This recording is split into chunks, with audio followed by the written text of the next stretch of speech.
something I really want to talk about is safety, and with the reality that no one knows exactly what's going to happen with the tree when you cut it.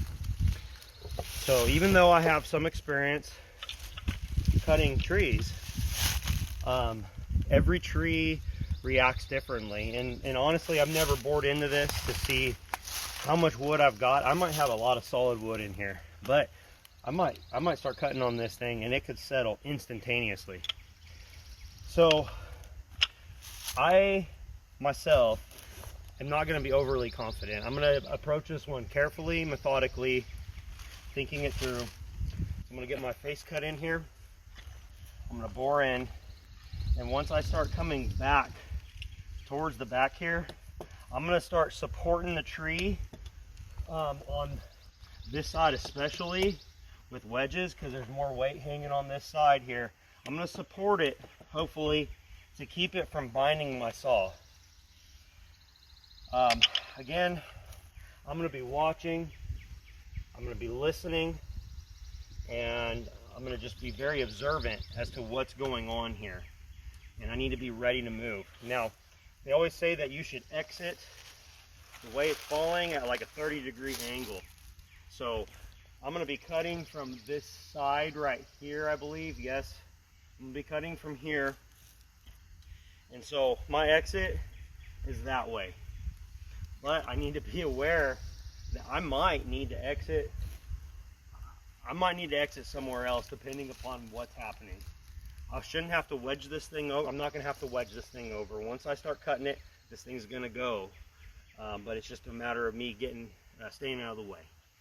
So again, don't be too overconfident when you're cutting a tree. Don't just think it's no big deal. There's a lot of weight, thousands of pounds up there. So right here is the tree we're going to be cutting down. Okay, this thing is, it's been dead for a year to maybe close to 2 years. It's been dropping limbs, the stuff here on the ground. It basically just fell right off right here.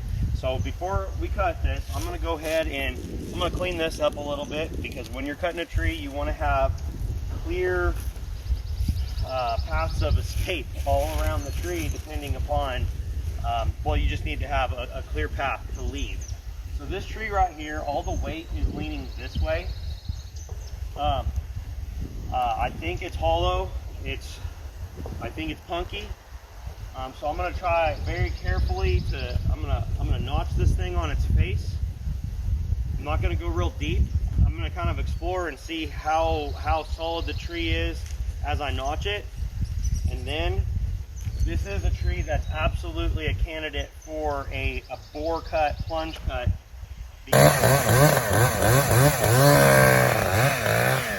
because of all the weight on that side, and because of the structure of the tree. If this thing's weak down here and I come in from the back and start cutting in, this thing, as it has pressure, could split and literally blow up here somewhere and do something absolutely crazy. I've been nervous to cut this tree for a very long time, but it's not getting any better, and it's hanging over my road, it's hanging over our path to the mailbox, and I want it gone. And if there's any good wood in it for firewood, I want that wood. Plus, if there's hollow wood in here, I want that as well. So, like I said, what I'm going to start with here is cleaning up the ground, making sure that this is good, so if I need to run any direction, I can get out and get away from this tree. We're going to literally just cut this, and it's going to go wherever it's going to go. It could get hung up. I think the branches, I hope it won't knock down any trees or anything. It could be a little bit of a mess.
She's hollow. It felt pretty, the wood felt pretty hard, okay? Red oak. I've got my face cut. I'm gonna clean this up a little bit right here. And then I'm gonna come across, I'm gonna check my angle here. I might be a little bit more that way. Let me, I'm gonna kind of double check my angles and keep cutting.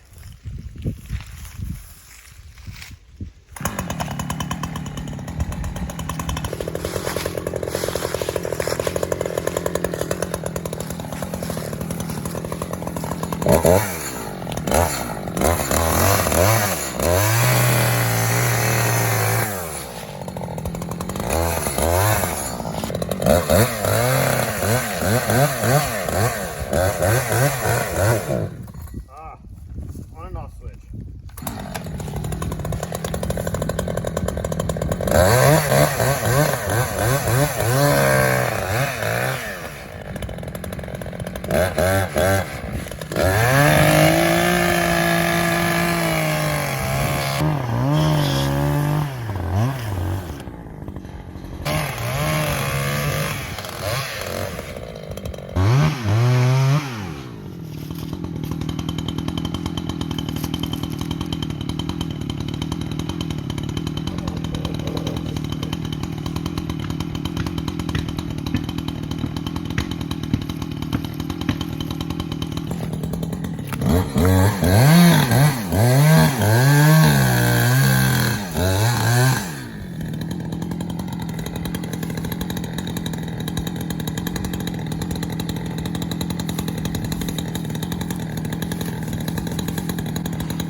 Take a look here. Let's critique my cuts. I already know what I did wrong. I did do something wrong, but let me tell you what I also did right. So when I came across here, I was aiming. This was my face cut right here. This is real crumbly. I didn't leave enough good wood over here to really be a hinge. Okay, it acted as a hinge. We'll look at the other end of the tree there. If you look at the tree, there is a hinge right here. This little post, and then this post is a little thicker here, which did make it go to the left a little bit more. I'm not gonna lie, my adrenaline is pumping, y'all. That tree, I've literally looked at it, I'm telling you, 100 times trying to figure out where I'm gonna go with it. I was afraid that it would get hung up. The best case scenario happened. It blew up, and I hopefully will get some firewood out of it. Let's come back here to my stump. They always say a man's signature is his stump. Well, I would consider myself a novice faller for sure. And let me tell you again what we've done here. I made my face cut. When I made my bore, I made an error. I came in, let me just put my saw up here so we can see. You saw me. I came in here and I got to that point right there. Well, if you look, my face cut's at this angle here, okay? What I should have done is this should have stopped like right there. So I had an even hinge across here, okay? Now, I had seen that I did this and it was already too late. So, and look at this, this is a 28-inch bar. It took most all of it. I'm glad I decided to do this rather than my 24. But as I swung this way, I rotated this way. I then took a wedge and placed it right here. The reason why I did that is I did not want this corner, this hinge, to settle down because I had already ruined the integrity of it. I set this here to keep the weight of the tree from sitting on the tip of this bar, okay? I then continued to rotate around, and then I went ahead and placed the second one. okay? So there was 2 in here. And then what I did is I just came this way and released the tree. And you can see in the video that I'm very satisfied with the way that went. Also keep in mind, everyone, these wedges are plastic for a reason. I did get into it a little bit. I try not to, you don't want to be sawing in your wedges, but if you have to touch them for your safety, do it. That's what they're for. So anyway, this was a good move. This is a good tree to take down. Is a great candidate. So now what I'm going to do is I'm going to get started bucking this up and cleaning it up.